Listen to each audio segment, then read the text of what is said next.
I'm Drew, and this is my garage.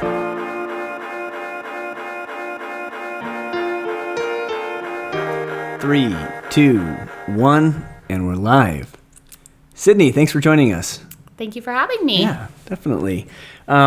So we've known each other for a bit now, and something that I feel like we kind of bonded over, and what we've talked about was, these kind of obstacles in our life that have presented themselves and have, I guess, been something that we've had to deal with and kind of overcome, and also make money, take care of a family, right? Things like that Go as on well. with life.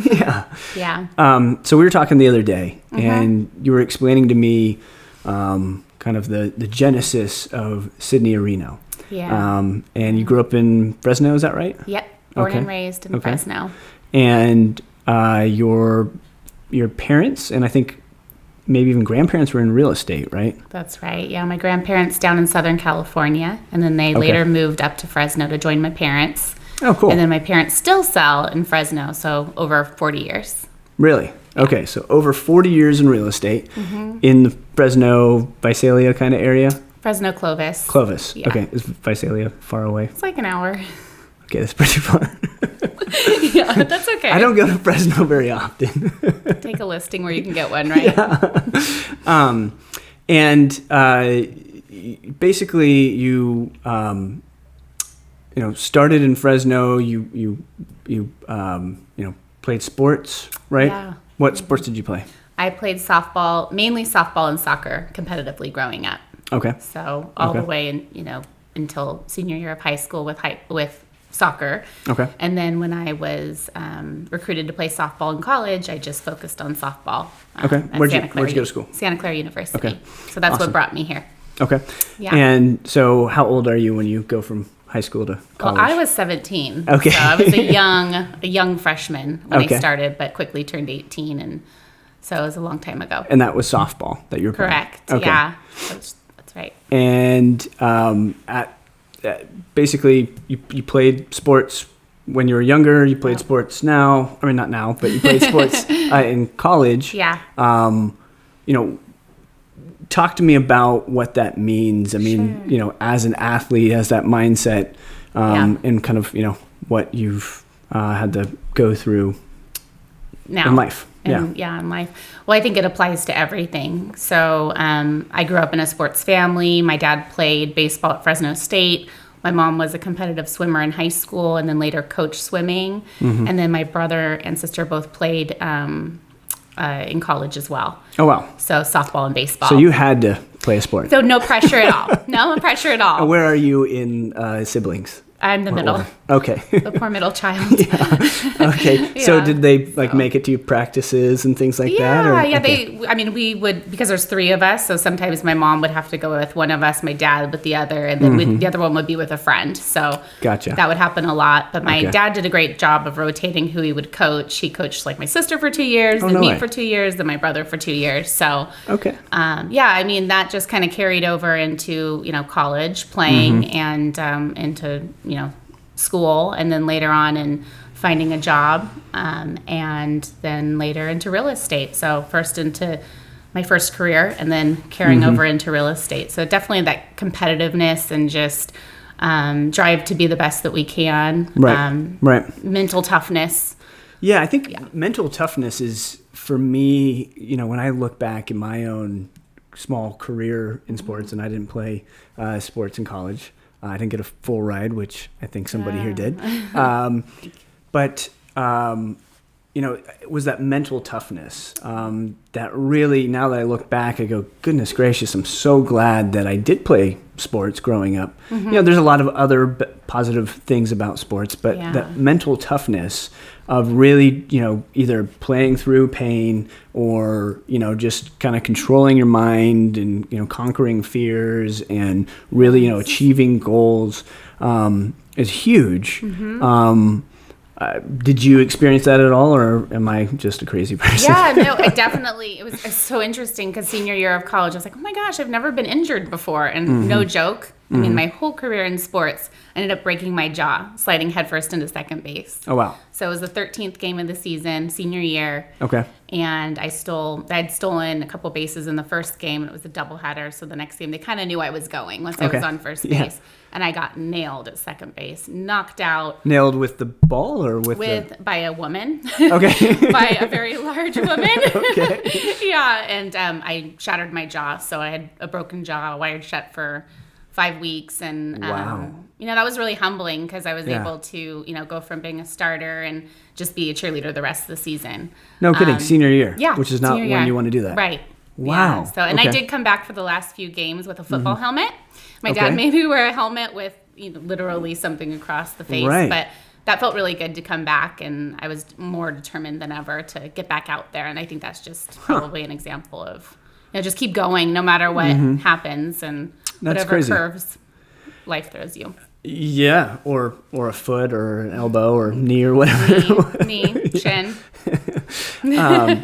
So, sports, I mean, today, do you play sports today? I run, and I like to cycle, and then I play in like the Make-A-Wish softball tournament for charity sometimes if it works out.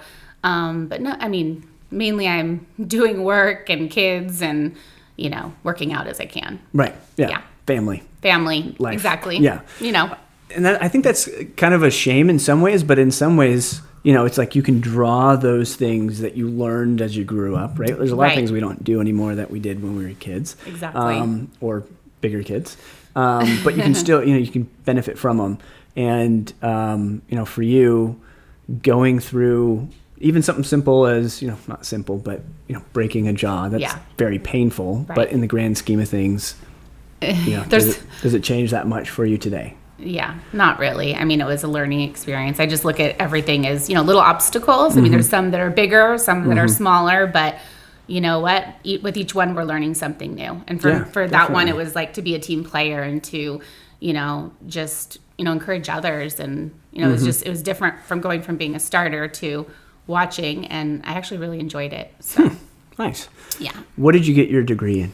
Communication. Okay. Yeah. And did you just communicate for the 4 or 5 years at school? That's it. No. I actually wanted to go into video production, believe it or not. But, no way.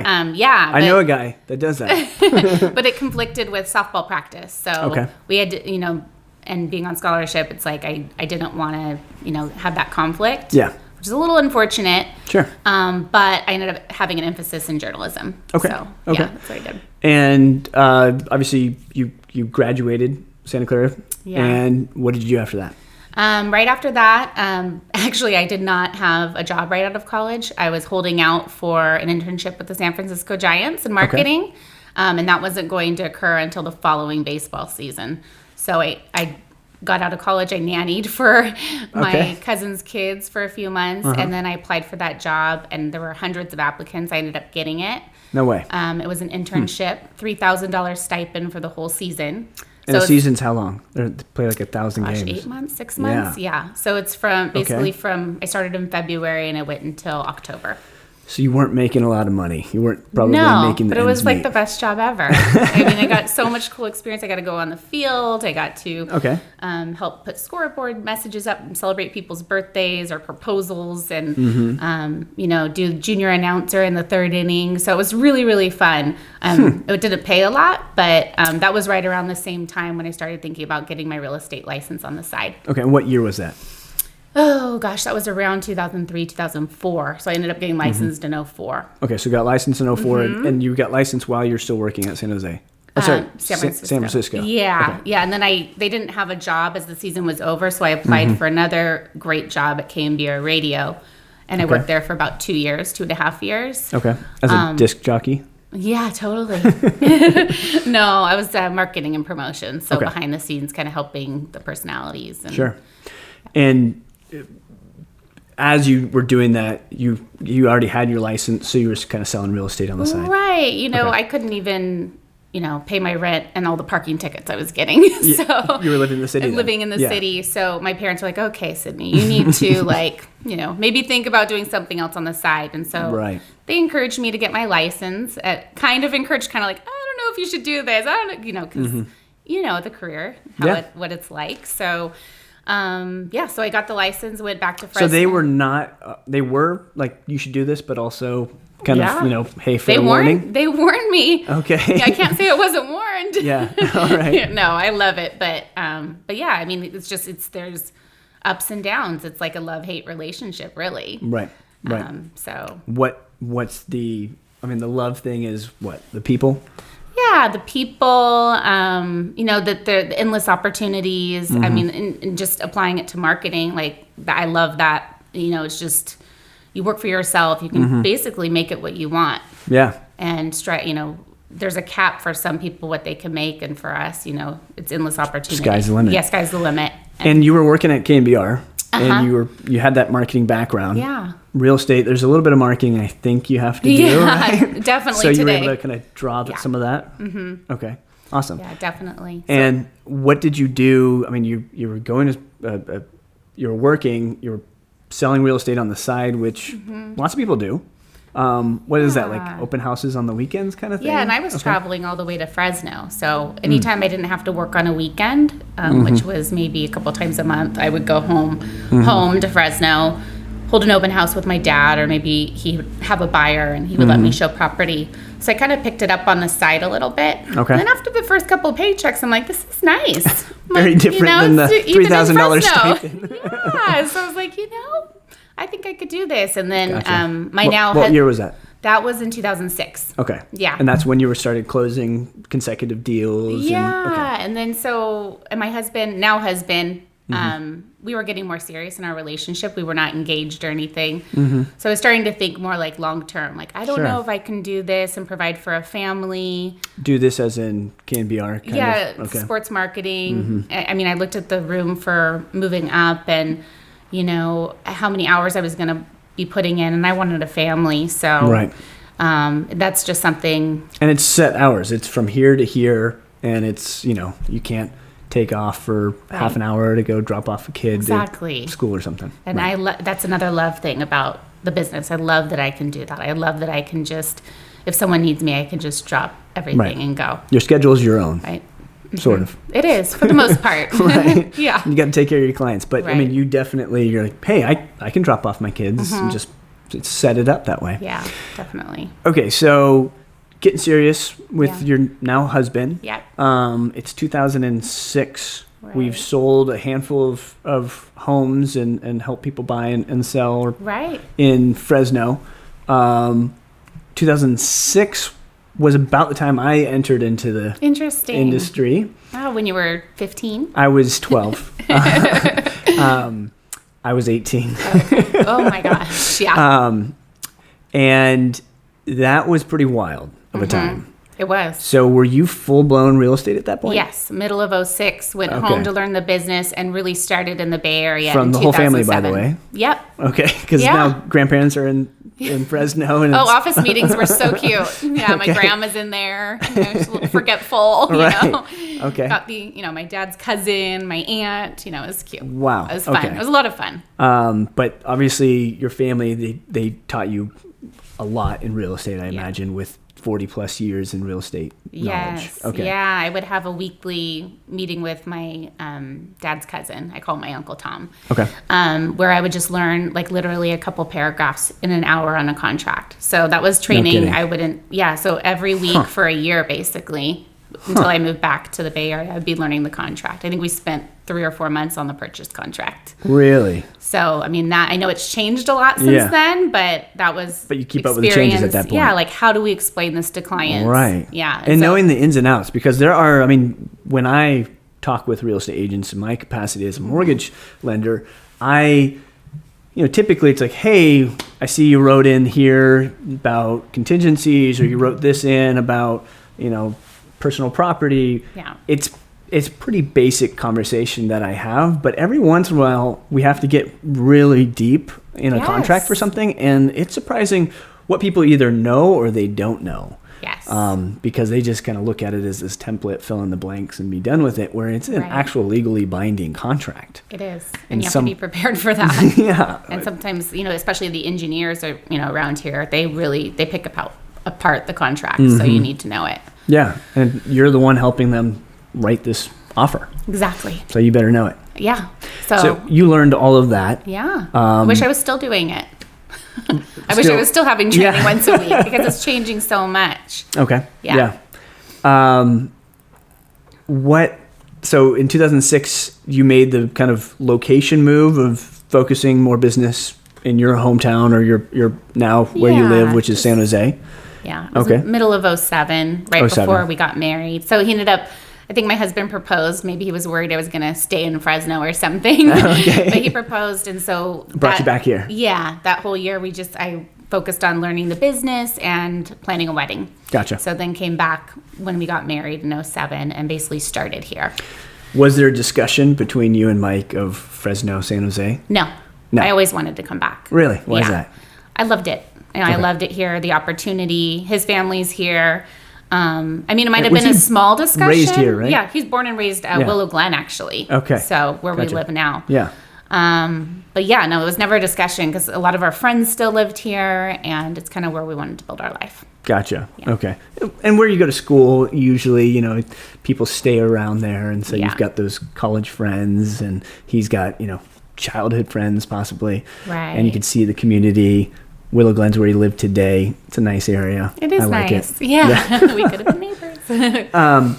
So talk to me about, jumping into a career, being, a newlywed in a very tumultuous time for our industry. So it was really interesting. Mike I was his realtor. He bought a condo just outside of downtown San Jose at the end of 2006. So he bought pretty high for the time. Little did we know it was going to go up as high as it's gone now. Yeah. But he bought then, and then I came back. So I came back to represent him, and then I came back full time middle of 2007. Okay. But from that point, from middle of 2007 on, when I really was in the Bay Area full time doing real estate, it took me 7 or 8 months to do my first transaction. Really? When you had been closing business? Yeah, one or two a month in Fresno with my family. Okay. So you really had to start from scratch at that point. Yeah, I did. And it was kind of, once again, another curveball, like the biggest real estate recession. Coming in at that time. Right. I mean, we were looking like, where can we borrow money to, pay for your marketing or your fees? I mean, it's like I wanted to do it, but, it takes money to make money. Yeah, and, definitely. We started reevaluating, should we do this? Should we not? But we just I did, and my husband supported me in sticking with it. So once I got that first sale, I gained a little bit of confidence, and then it started rolling a little bit. When was that first sale? February of 2008. Okay. Yeah. You don't have to mention the names, but do you know the people? And, I remember it very clearly. Isn't that wild? On Nagley Avenue in the Rose Garden. Gotcha. So, okay. So 2008, if they still own it, they're very happy at this point. They do. Okay. Yeah. They still own it. So, I mean, talk about a hit to the jaw, figuratively, with the industry and kind of starting. Yep. It was a wild time. When I got in the business, it was 2006. I joke, it's like, hey, it was great for 6 months, and then things just completely fell apart. Thankfully, in some ways, I was so young. I didn't have, the responsibilities, and I didn't have I didn't have the 6 houses that were all bought, under, not so great conditions. Right. So I didn't, I got to witness a lot, and I got to kind of live through it, but I didn't physically have the, pain that some other people had, where they had to declare bankruptcy, or they had to, fold their business and, go into other industries. Right. You stuck through it. Yeah, we stuck through it. That's awesome. That's huge. I'm comfortable sharing this, but we ended up short selling our condo because business wasn't going great, and we had a baby by then. So this was in 2010. Okay. And we ended up having to short sell because I didn't want to live in a 4-level, tall, narrow place for the next baby. And I was like, okay, if we're going to start trying for the next baby, I don't want to live here. And we wanted to be in a single family home for our dog, and just that's what we wanted, and school district and all of that. Yeah. And it was getting hard to pay it. So we ended up walking away and renting for a couple of years. Wow. So it was kind of starting over, but I'm kind of like you compared to what a lot of people went through. Right. They lost jobs, they lost multiple homes. I mean, a lot of... And I feel like, going through those things in a career, it puts some resilience in, being able to realize, hey, I can't bank on it always being a certain way. I have to be flexible, and I have to constantly evolve with an industry that evolves. Right.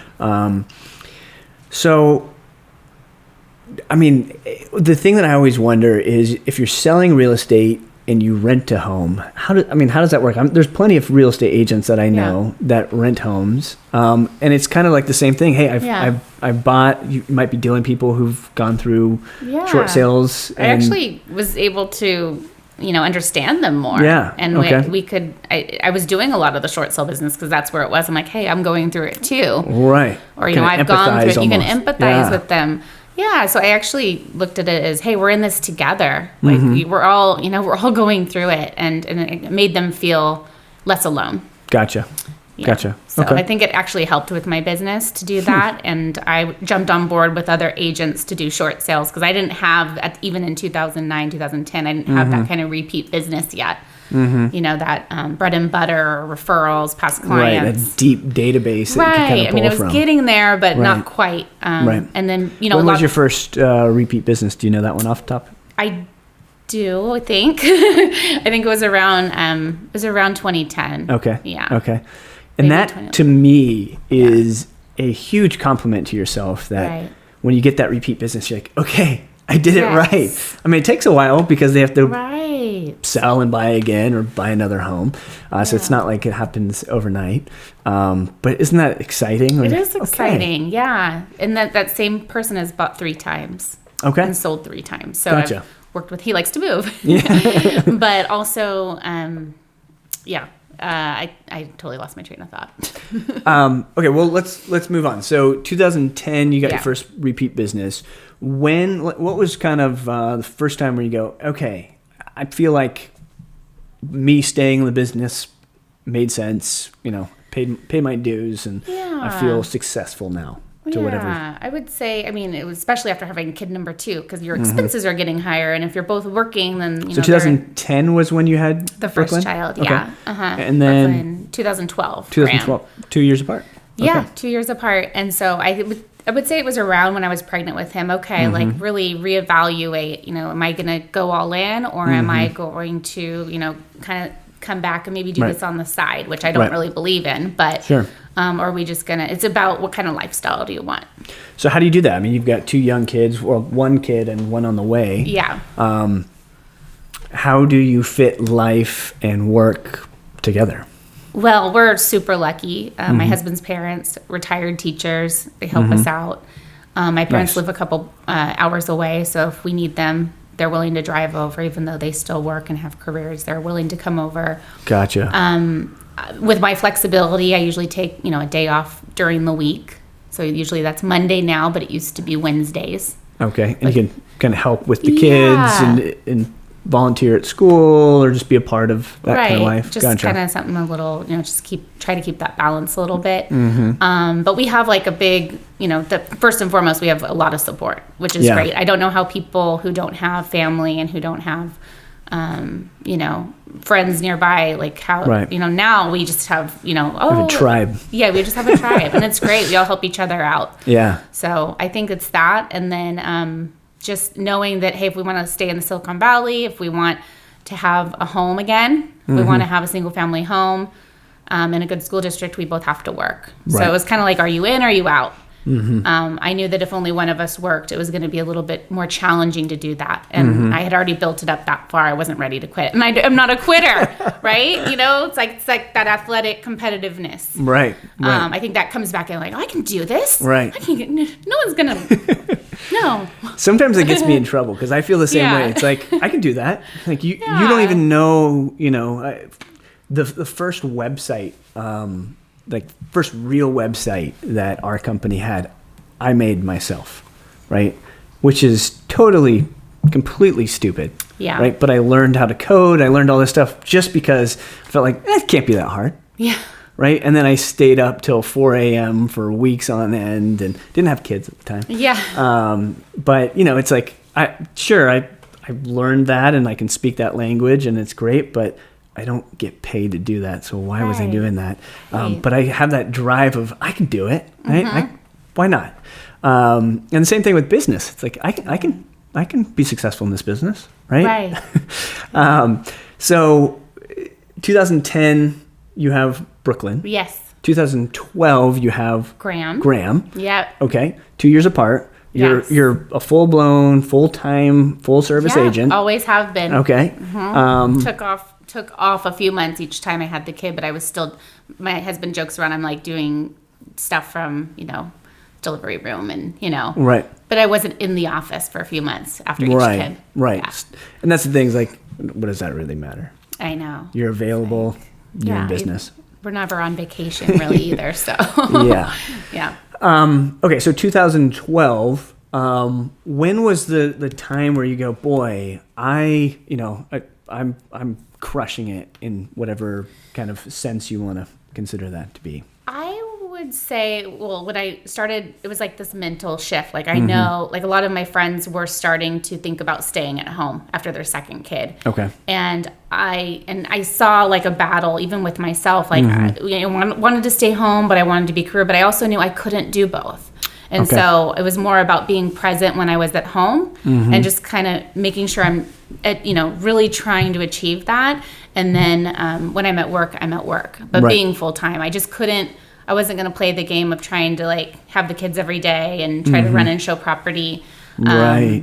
I know us women are good multitaskers, but not that good. I mean, with 2 little kids. And so I would say about a year later, 2013 was when it really started taking off because I shifted everything. Gotcha. And hired help as well. Hired in 13. An assistant. Yeah. Okay, so that was like a year after Graham was born. Correct. And that's smart. I mean, that shows that you were able to kind of pick your head up from kind of, having the blinders on and say, okay, hey, I need a little help here so that I can do what I need to do that's highest and best use for me. And some of the administration, marketing, stuff that you can kind of delegate, have somebody else do. And really, I mean, we talk about our businesses, and yet so many people kind of run them as these, just I'm a technician or something, right? It's like, this is a business, right? Treat it as one. Yeah, definitely. So that was in 2013. Yeah. Okay. You hired this person? Yeah. Part-time. Part-time? Okay.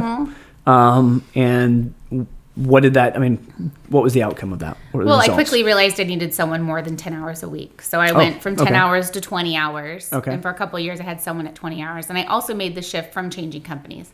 Oh, really? Yeah. So I just kind of wanted a fresh start. Serena was up and coming, and I had been kind of recruited to go there for a couple of years. And my manager, who actually hired me originally, my first at Intero, Joe Polifroni, he was now managing the Willow Glen office. And so I was good friends with him. I had a relationship, and and I just was ready for something new and maybe something a little small to mid-size versus a larger company. Sure, definitely. And so I think having that fresh start also was good. And I had a little shift in priorities, whereas I was volunteering a little bit more, but then, for nonprofits and doing things that weren't necessarily income producing, which are great. At Intero? Yeah, at Intero, and just outside of, like just the personal Bronco Bench Foundation of Santa Clara and different things. And I was starting to, okay, this is all great stuff, but I don't know if it's the season because I have these kids. Yeah. And we want to buy a house, and, so. Gotcha. Yeah, there are seasons in life. And sometimes you got to tell yourself, hey, this is maybe this is harvest time. Maybe this is kind of hanging out time. Yes. What time is this? Exactly. So that was in 13. Yeah. When did you go full time with your assistant?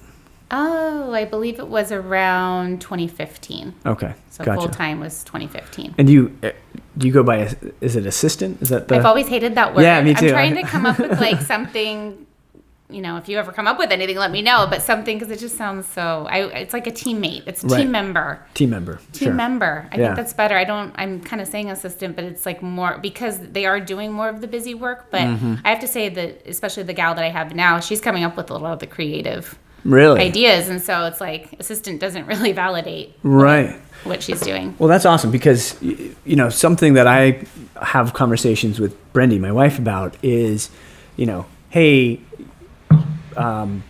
even though I'll try to take things off of your plate, you still mentally are the one that does a lot of our household stuff. Yeah. Right. And I find, similarly with business, even if you hire somebody, you're still coming up with all the ideas, all the creativity stuff, and then you just delegate out. The workload's still there. The mental workload's still there. It is. So it's nice that it sounds like this person's taking some of that off. It is. I mean, it's a combination. It's what she's good at. She has some background in real estate and more, I'd say more years, maybe not more transactions, but more years of just being around the business. Gotcha. So she's seen a lot.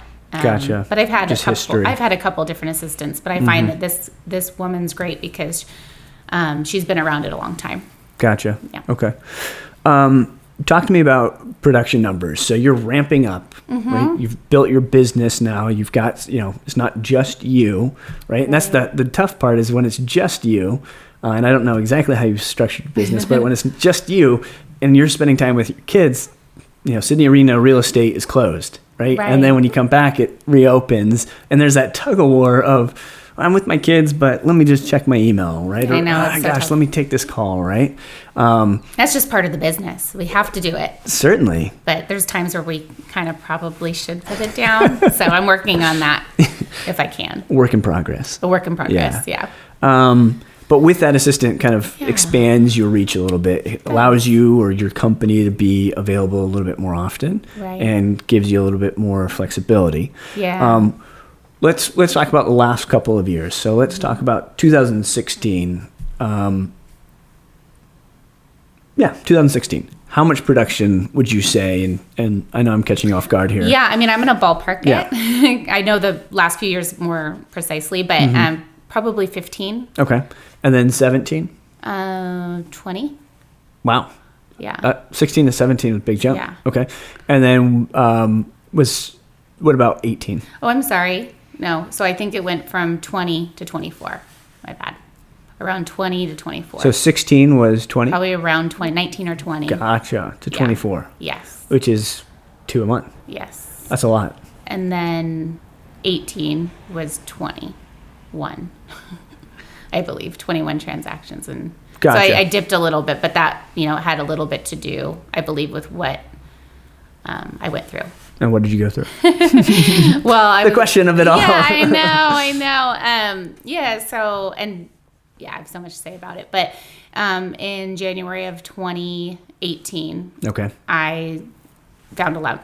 So I found it on my own. It wasn't a doctor's appointment in my breast. So I was actually out to dinner with John Paul Froni and his wife, me and my husband. And I came back and getting ready for bed. And I noticed something's a little off there. And so called the doctor, found out that there were 2 masses. So they took biopsies to find out if it was cancerous or not. And literally 5 days later found out that it was. Wow. How does that, I mean, you're healthy, you're doing all these things. Talk to me about the mind shift of going from, waking up January 1 to waking up, in January when you get that news, and like, how does that work for you? Well, yeah, I mean, in timing, it's like my husband and I, we just moved up. So we had bought a home to rewind a couple years back. And then after we had our 3rd child in 2015, we were saying, in a couple years, we might want to buy a larger home. And so we had just finished a remodel the previous month. So in December of 2017, the month before we found out. Of the new home? Yeah. So you bought a home which cost some money, and then you remodeled that home. Correct. Yeah. So we got the add-on bill, January, December, with Christmas gifts and everything. It's just. And then taxes season coming up. Around. I mean, not to complain, but I'm like, okay, God, what is this all about? But, sure. Okay. So yeah, I mean, timing was just really interesting. And it really hit me like a brick wall, and my family. I mean, I just remember looking at my dad and the oncologist appointment. I mean, I've never seen him more quiet and like just stunned. It's just, you don't think it's going to happen to your daughter. My parents are healthy. My siblings are healthy. We do have cancer in the family. Sure. But this really, I worked out 5-6 days a week. I was eating clean. I feel that, I was trying to do all the right things. And so I started beating myself up and thinking, oh, what did I do wrong? Oh, really?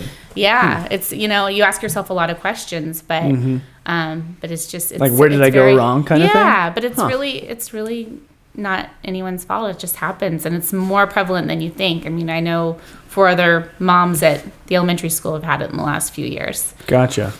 It's almost like when you are looking for a new car and you start seeing them all over the road, right? You're like, exactly. Oh my gosh. Yeah. And it's kind of neat in some ways. I mean, it's like not the club you want to be a part of, but right. Now that you are, you go, hey, I didn't know that you had this same thing. And there's some kind of unspoken bonding. Right. Okay, so you get the news. Yeah. You are full service, full-time real estate agent. You've got now 3 kids. Yes. You've got a house.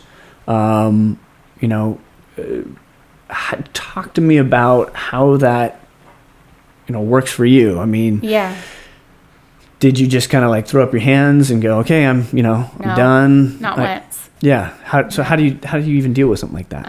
Well, back then it's for all of the rest of us mortals, how do you deal with that? Well, I mean, I can't say it's always been easy. I think in fast forwarding to after the surgeries and even after I got good news that I was cancer free, that's where I wasn't ready for like the emotional, mental healing. But the physical, like with each surgery and news, it's like there was a next milestone. So it's just kind of like looking at that next one. Yeah, the next one, getting this test result back, or getting my first surgery, which I had a double mastectomy. So doing that, and then what was going to happen after that, what was going to be my treatment plan, and so just really staying focused and not letting it spiral. Gotcha. Because you can go down some dark holes if you want. You really can. Yeah, you really can. Do you contribute some of that to the mental toughness of your upbringing?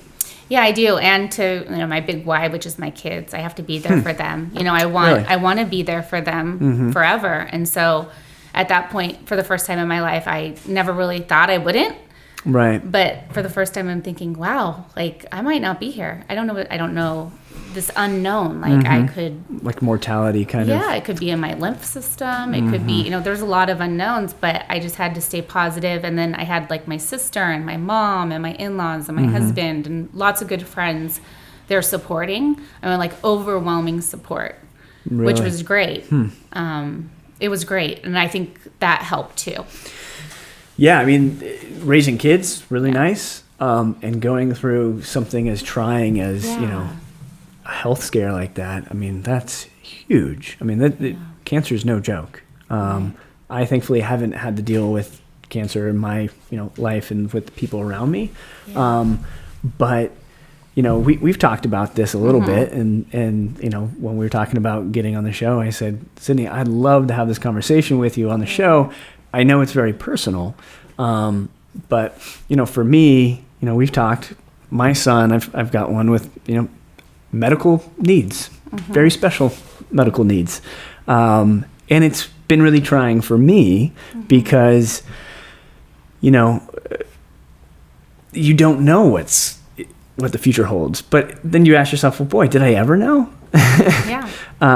Could change tomorrow. Today. Yeah. And so it really gives you a way to look at life in the present, in the now, and be grateful for it, and also say, I'm going to make the most out of what I have today. But what I don't understand is my kid, he's got medical needs, but I don't, right? So there are some mental things for me that I have to, stay sharp and make sure that I'm still taking care of my clients. I think it's almost harder for you. No, seriously. I mean, if it was my kid, I would much rather it be me than my kid. I mean, I can't even imagine. Sure. I mean, but that's that like, the mother kind of like, hey, I'm going to take this on myself. But I mean, you got to go out and make money so that you can pay a mortgage and, all the expenses. And yet you're also, not healthy, not 100% at least. Right? How do you do that? So, I mean, again, it's like you look at the choices. We've built this life. Our kids are happy and, in school and enjoying it. We've built a community. We just bought a house. Yes, it's a more expensive payment, but we've never stretched ourselves so much that it's not doable. So we re-looked at finances. Of course, we were like, how can this work if I don't work? But I needed to work. I think almost work got me through it. Really? Yeah, because I was able to not ignore what was going on, but almost like distract. Have like a purpose. Almost. Yeah, have a purpose. So I really felt that work was almost like an outlet. Also, I had a couple people at my company helping me. So Sean Manning is one of my colleagues, and he was really quick. He's like the male version of me, so I really trust him with my business, and we work very similarly. So he could jump in. I just remember a transaction that I had a listing fell through, and it was right after I think my second surgery, and I had drains, and I was like covering with the coat because I didn't want my clients to know, not these clients. There's some clients I felt comfortable, like we have a connection, but these clients I was like, oh, this would not be good to tell them. Gotcha. So I ended up bringing Sean into that appointment because I couldn't mentally and emotionally handle it. That's wild. So it was good. I would rather, have half of something than nothing. And I was just grateful for him to come in and save the day. So there's probably 3 or 4 or 5, probably 5 transactions where he came in and helped me. I also ended up referring out some deals or some transactions and clients to other people in the office. And that felt good too, because I like helping people. Yeah. Yeah. It's almost as if, you look at it as if I'm going to help these people and not just look at my own. Because obviously when you refer business out, you don't make as much money as if you would have kept it yourself. But I feel like at the same time, sometimes you could hang on to something so much and you just squeeze it so much that it breaks. Right. Right. And that's obviously, we're dealing with clients here. We're not dealing with some inanimate object. Exactly. Okay. So, and you told me, so you said, in 2016, you did how much again? 20, I believe. In 17, you did? 24. And in 18, you did? 21. Okay. But in January, you got the diagnosis. Correct. Yeah. And when did medical procedures begin? February. I mean, I was like, let's get the show on the road. We know there's cancer in there. Get it out of me. So, really? Yeah. I mean, they wanted to give me a date that was weeks past, maybe a month or 2 past when I found out. I'm like, and just sitting and waiting. Yeah, that's fun. I'm not good at that. So I'm cutting on the phone. I'm having friends get on the phone, Using your real estate skills, persuasion. Yeah, try not to be mean. I mean, there's so many people. Right. I mean, I just couldn't believe just sitting in the waiting room how many people are going through this. And that's one thing that's nice. You're not alone in it, right? Yeah, and I think, because I was healthy, it actually helped me heal, and it helped me get through it maybe easier than some people because I was in, good physical shape and that mental toughness. I think that did have something to do with, getting through it and being able to kind of do everything. So I had a February, March, and April unplanned March surgery. The unplanned March, I was actually in the hospital for an infection. Oh, my goodness. We don't know if it was from the first surgery or from a wound, but that was a little scary. So that really set me back because they had to take out what they call an expander and basically start over on one side. So just the word wound, just kind of, opens up some serious thoughts of, how do you work and have a wound? I mean, that just, to me, doesn't, for me, like I can get by with not a full night's rest, but when you don't feel yourself, or you're missing parts that you had before. I mean, that's serious, right? I mean, and we talk about like some mental toughness and pushing through and playing through the pain. Right. That's huge. Yeah. Talk to me about the mental side of it. Like, where were you as a person, business-wise, family, just for your own self? Right. Well, I mean, I wasn't able to do as much with the kids because I couldn't lift after the surgeries, and I was really tired. After each surgery, the first 3, I was on medication. Gotcha. So, pain medication and whatnot. And then the last 2, I didn't have any of that. Wow. But I didn't need it. I think it's pretty common after the other 2 surgeries. But gotcha. Just keeping that mental toughness. And, I think I kept saying, there's other people that are, getting through a lot worse things. I can do this. So I have a cousin who had a kidney and pancreas transplant at 30. And I had, I've had, relatives pass away and have cancer. And so I just knew that I was young and I can get through this. It felt surreal though.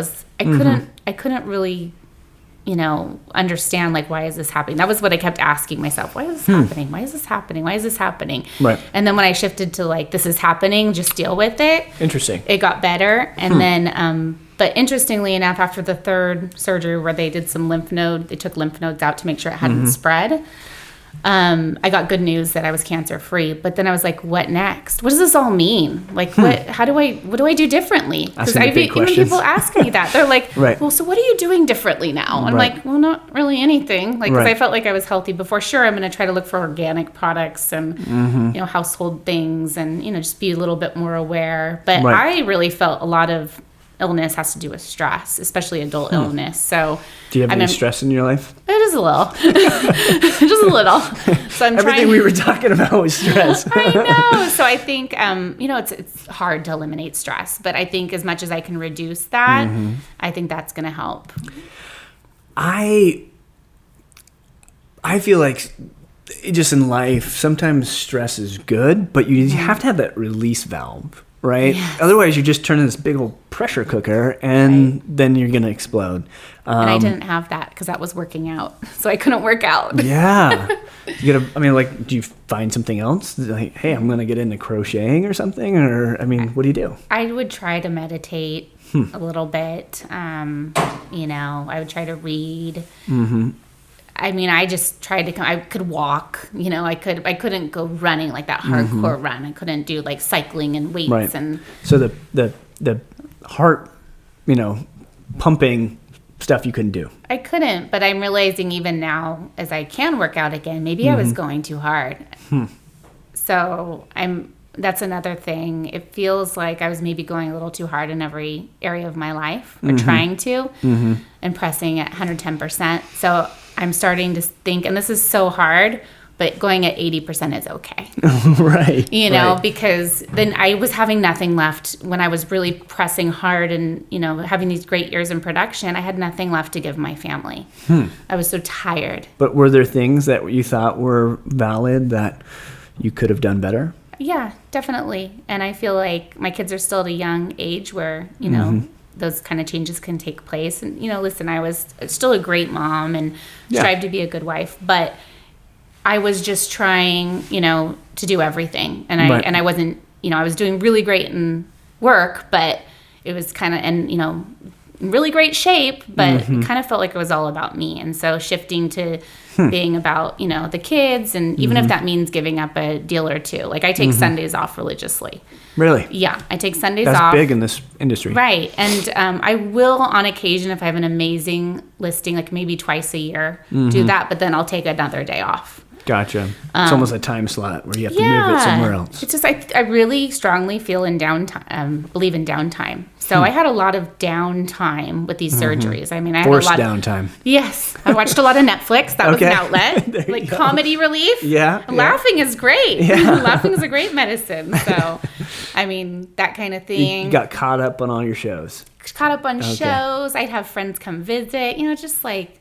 I had like my best friend from high school, my best friend from college, they came to visit, and, it was just nice connecting with people. And I would do the same for them. Right. Do you look back and you go, if this wouldn't have happened to me, where would I have been today? Do you look at that and you go, man, I was off course? Do you feel like, no, I was pretty good? Yeah. Everybody has a few tweaks here or there. No, I feel like I was off course. Really? Yeah. Not like something like headed down the wrong path. Like nothing so crazy serious. But just work-life balance. I needed a little wake-up call. Yeah. Okay. Work-life balance and just, hey, these kids are only young for a little bit of time. Yeah. And it's, you need to they are your primary focus. Your family and your kids and spending time with them. So, but rather than being like, oh, I really messed up and living in the past, like I'm just trying to make changes every day. Right. To do better now. And listen, hey, I still have to make a good income. Yeah. People would be asking me, Sydney, why don't you just take off a year? Or why don't you take off some? Well, that would be nice. But I have this big bill coming. Right. And so I had to press forward. So I think finding that happy medium of sharing some transactions and, I just kept my head down and worked and focused on family as much as I could and just my own health. So it's been a little challenging getting back now and trying, making sure I don't get back into old habits. Right. So, I mean, you've got the kind of, I wouldn't say near death experience, but you definitely have this like in your face mortality staring at you, right? Like, hey, you're not going to live forever. And you know, it's a wake up call, but I think a lot of people kind of have that and they go, oh my gosh, I'm going to get better. And then, you know, they get kind of trapped in their old ways and they continue on. And I think that's a big key is how do we do that? Because, you know, for me, my mortality is not me that I'm seeing. It's my son. And, you know, I look at him and we've had this conversation where, you know, we almost lost him in his first year of life. And I remember very soon after that, he was back home and he was playing just behind us. And I was looking at my phone and not even doing work. You know, like maybe I was scrolling through my email, but I was probably just on social media. And it was just me and him in this room. And I remember just like realizing, oh my God, one, I don't even know how my phone ended up in my hand. It just magically kind of Hobbit style pulled a ring out of my pocket. But two, I was like, he's lucky to be here. I'm lucky to have him here, right? Like, what am I doing? Yeah. So I think in those aspects, for me was, okay, this is now my time to be with my son. Put your phone away, right? And, you know, I'm not with him 24 hours a day, right? I work plenty of hours, right? You know, we all have to push down pretty hard on the pedals to get anywhere. Yeah. But, you know, it's like when I'm with him, be there. It's like that presence, right? Yeah. That probably before I had none of. Right. So even anything is a little better, right? Yeah. Well, that's how I feel. It's like, but I don't want to stress out so much about being present. You know, It's like, I think as long as we're aware and we're trying and we're, you know. It's a practice. It's almost like meditation, right? Exactly. It's a practice where you have to practice at it. I think the great thing about human and the really horrible thing about being human is we can be somewhere else. In our mind, right? I've seen my dog dream and stuff, but, you know, for the most part, they're just kind of, you know, there at that time. And for us, we can be a million miles away. And that's, you know, unfortunate sometimes when we're talking about loved ones. Exactly. When I think when we're so caught up in something, like, you know, it could be anything, but like business. And so, you know, like you said, like, well, I'm so tight. Like, it's just, you know, it's hard to just really shift that focus and then, you know, and give them that attention that they deserve. So. And it's a precious time, right? They're only young for, it seems like minutes. I mean, we dropped my son off just a few weeks ago to preschool for the first time. That time of dropping him off to preschool for the first time came and went already. It seems like just yesterday that I had him. Right. And, you know, some of the things that he's doing, you're like, oh my gosh, you're going to be a teenager soon because the way you're acting is crazy. Oh my gosh. Yeah. But it goes by so quickly. Almost 4? 4 in November. Okay, that's right. Yeah. He's a 3-nager. 3-nager. Yes. I love that. That's great. I have a 3-nager too. Yeah. Okay. Kind of moody, angsty. Yeah. Yeah. I just walked in. He was being a little naughty, so I said, hey, go in the other room, because he was not being kind to his little brother. I said, go in the other room, and we had some music playing, and he was just on the ground, just listening to the music, you know, like I could picture a teenager. You know, you go in the room, they've got all the posters on the walls and everything. Oh, yeah. It was just wild. Oh, that's interesting. Kind of like a future glimpse. My goodness. So where does this, you know, where do you see yourself kind of going from here? I mean, I think that, and to preface it, when you say, I don't want to work, you know, like at that, like, you know, talk about working out and heart rates, right? Yeah. You know, there's those different zones, right? Maybe you don't want to work in zone 5 or the red zone, right? Because that's not sustainable, right? Yeah, exactly. And so it's actually better for you, and more importantly, or at least equally as important, better for your clients if you're not pushing at that zone 5, because you can do bursts. Better for everyone in my life, yeah. So where does the future, you know, what does the future look like for you? So I'm still setting goals, but I'm looking at much shorter term because I don't know. I really don't know what the future holds. I feel like we're in an ever-changing real estate industry. Right. And, you know, I don't know what's going to happen, you know, in 6 months or a year or 2 years or 3 years, but my goal is always to increase my business by 10 to 20% if I can. Okay. Like this year, my goal is 24 transactions. Okay. And so I still have goals, but I'm not so stressed out about them. I also, like you said, something, it's kind of like, it's that old, it's not a sprint. It's not, come on, Sydney. It's not a sprint, it's a marathon. No, yeah, marathon. There we go. I'll take it. I'll allow it. No, it's just about, and I'm almost like doing less.